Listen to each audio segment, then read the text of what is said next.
Usapang totoo, walang preno. You under Vlogcaster, real talk lang, walang plastikan. Magandang araw mga ka-Wonder, welcome back sa ating YouTube channel, Wonder Vlogcaster po. Pinaghahandaan na mga ka-Wonder ng Senado ang posibleng idadaos na impeachment. Of course, dyan mismo sa Senado. Dahil itong mga senator, they will be the senator judges and the Senate House will serve as a Senate courtroom. Magiging courtroom siya, no? At pinaghahandaan nga ito ni Tito Soto at ng iba, nila Panfilo Lacson, at ini-encourage ni Senator Lacson ay Senator Soto na maghanda rin yung ibang mga magiging senator judges dyan, no? At katunayan, sabi nga ni Tito Sen, I just wanted to give my colleagues a heads up on the possibility of receiving the articles of impeachment from HOR or House of Representatives. It's best that we prepare for it is a senator judges. Anyway, binabasa ko po rito nakasulat. I am undergoing a crash program on the rules of court to jibe with our own rules. So pinaghahandaan po ni Tito Sen, in-encourage niya of course yung mga magiging senator judges. At of course kumuha pa siya ng crash course para maintindihan niya, sila na magiging host or how to facilitate yung mga ganitong impeachment trial. Sabi niya, naghahanda na rin po in case, just in case talaga ba matutuloy. Constitutional duty naman po namin yan. Responsibilidad po namin yan. So yan po ang pinaghahandaan na rin po ng liderato according to Tito Sen. At of course, marami silang pinaghahandaan mga ka-Wonder. Pero bago yan, talakayan ng husto kung sino pa yung mga pinaghahandaan nila dyan. Panoorin muna natin mga ka-Wonder itong video ng ulat patungkol dyan sa impeachment na gaganapin posible sa Senado. Ni Senate President Vicente Soto III ang mga kasapi ng majority bloc tugnay sa impeachment case laban kay Vice President Sara Duterte. Balita mula sa Senado, hatid ni Radyo Patrol, Robert Mano. Robert! Jeffrey, ayon kay Soto, makabubuting pare-pareho silang maghanda sa kanilang magiging papel bilang senator judges sakaling umakyat sa Senado ang impeachment complaint ni Vice President Sara Duterte. Sumasailalim na anya siya sa crash program ukol sa rules of court na paiiralin sa impeachment trial kasabay ng sariling rules ng Senado. Sa magkakahiwalay naman na panayam at mensahe, sinabi ni na Senate President Pro Tempore Panfilo Lacson, Senator Sherwin Gatchalian at Senator J.V. Ejercito na dumalo sila sa nasabing pulong na ipinatawag ni Soto. Paglilinaw naman ni Soto, hindi caucus o Senate meeting ang nangyari, kundi inimbitahan lang niya sa dinner ang mga available na majority senators at napag-usapan ang impeachment. Iyan ang balitang kumpirmado, sigurado. Ito ang Radyo Patrol, Robert Mano, DZMM. So yan mga ka-Wonder, napakinggan natin yung report mula sa DZMM. Hiramin muna natin ang DZMM report. Sinabi nga dyan na nagpapulong si Tito Sen dito sa majority block, para pag-usapan yung mga posibleng mangyari. Of course, all about impeachment trial na gaganapin nga dyan. At dito natin tatalakayin mga ka-Wonder. Brief lang naman. So ang Senado, alam natin na yung mga ganitong high-ranking officials mula sa Vice President, Supreme Court Justices at saka yung mga commission, yung mga in-appoint dyan, yung mga nasa posisyon na sila po'y dumadaan sa kamay ng Senado kung ito po'y mauuwi sa impeachment. Except for the President kasi ang pagkakaalam ko po, ang hahawak niyan ay Supreme Court mismo. At ang impeachment mga ka-Wonder, alam natin na ito'y isang constitutional process, na hindi ito actually automatic na itong process na tanggal agad ng official itong si Sara Duterte. Kailangan munang mapatunayan itong impeachable offenses niya. And then, tsaka siya matatanggal sa posisyon at magkakaroon ng perpetual disqualification. Alam din natin mga ka-Wonder, inuulit natin lagi na yung lower house o yung HOR o yung House of Representatives, dyan nagsisimula yung mga files at mga pag-approve ng articles of impeachment.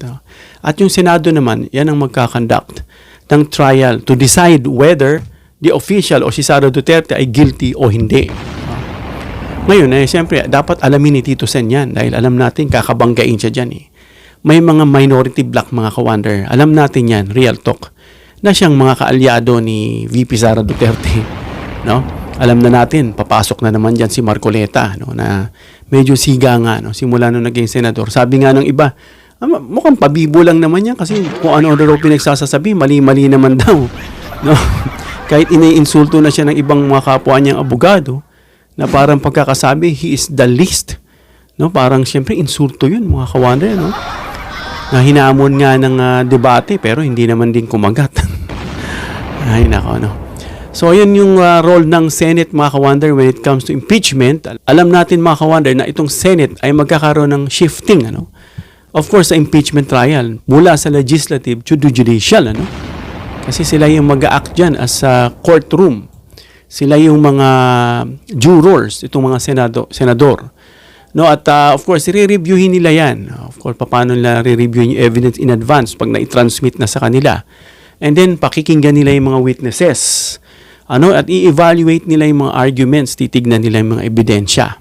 Sila dyan, kailangan nila ng thorough knowledge. Kaya nga si Tito Sen, nag-aaral na ng crash course, At kailangan intindihin nila mabuti kung paano unawain, paano yung mga ebidensya ang pinipresenta, kung ito ba'y makatotohanan o ito ay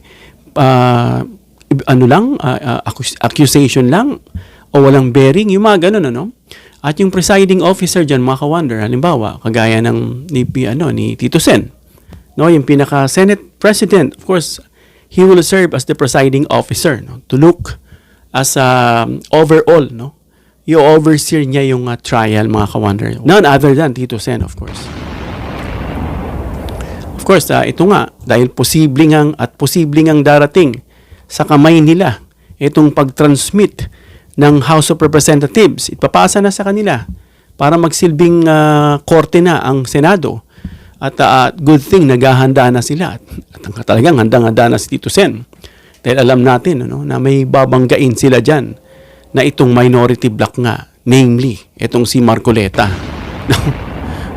At before the trial begins, mga ka-wonder, alam natin that they have to undertake some important steps. Dahil ang Senado, mga ka-wonder, magkikreate sila ng rules, I-update nila yung mga rules na paano mag-govern ng isang impeachment trial, kasama, mga ka-wonder, yung mga ebidensya na ipepresenta. At gaano ba katagal o may mga time limit ba bawat magpe-present dun sa prosecutor, sa defense? May mga rules, kumbaga, na dapat nilang i-draft. Of course, they have to organize yung sinasabing court of impeachment. Itong mga senador, of course, magte-take sila ng oath. Minsan nga, sinasabi ng mga comment, nagte-take ng oath pero meron ng reservation. Kagaya itong si Amy Marcos. She will serve as one of the senator judges pero nagbigay niya na yung kanyang opinion na pro Sara Duterte. Dapat yung mga ganyan nag-abstain, mga ka-wonder, at automatic. Sana sa batas, mga ka-wonder, itong magagawang bagong constitution, sana naka-stipulate din doon. Yung mga magsasabi na bibigay agad sila ng kanila pong mga desisyon o reservation na ako'y para kay dapat automatic yan na abstain by force. Talagang hindi sila makakwalify to be judges. At of course, yung mga administrative dyan, yung mga logistics arrangement, yung mga schedule, yung venue, yung mga staff support, lahat yan, kanila pong i-organize. Yung mga coordination na sa House of Representatives, kasi nga makakatanggap ang Senado ng sinasabing articles of impeachment mula sa House of Representatives at makikipag-coordinate sila dyan sa House prosecutors na itong particularly itong mga Committee on Justice. Sila Luistro, sila Zamora, yung mga yung mga ibang young guns na magpe-present ng kaso dyan sa Senado.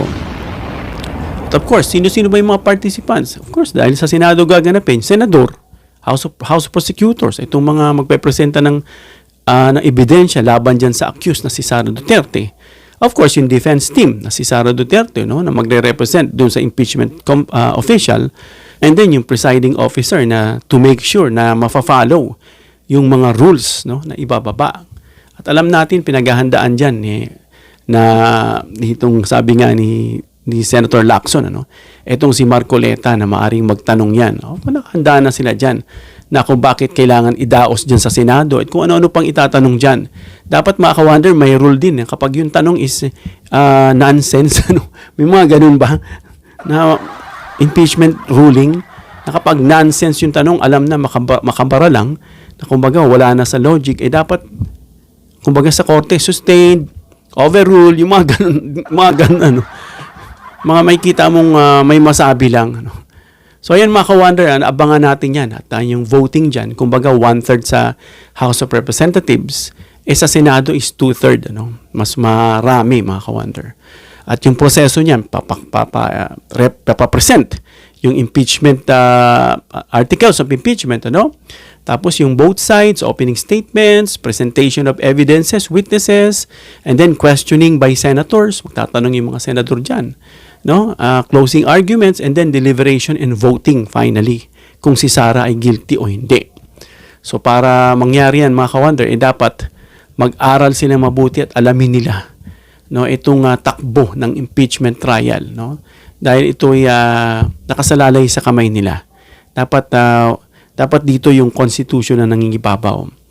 Yung kapakanan ng taong bayan, hindi ng isang tao lang. No? So yan mga ka-wonder, abangan natin ng posible talaga na umabot ito sa Senado at nagpapasalamat tayo na hindi nakikialam ang kamay ng Supreme Court dahil nakikita nila na sinusunod ng mabuti ng House of Representatives, particularly nitong House Committee on Justice, yung kanila pong mga pamantayan at wala talaga as much as possible dapat hindi nakikialam ang Supreme Court except nga kung may nakikitang irregularities, yung mga procedural error na mauuwi sa constitutional o na mauuwi dito sa impeachment na naman na unconstitutional.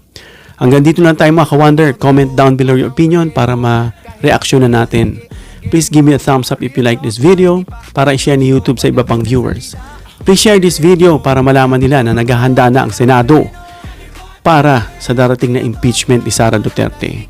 And please subscribe, hit the notification bell icon and choose all bilang suporta sa aming mga content creators. Hanggang sa muli mga ka-wonder. God bless.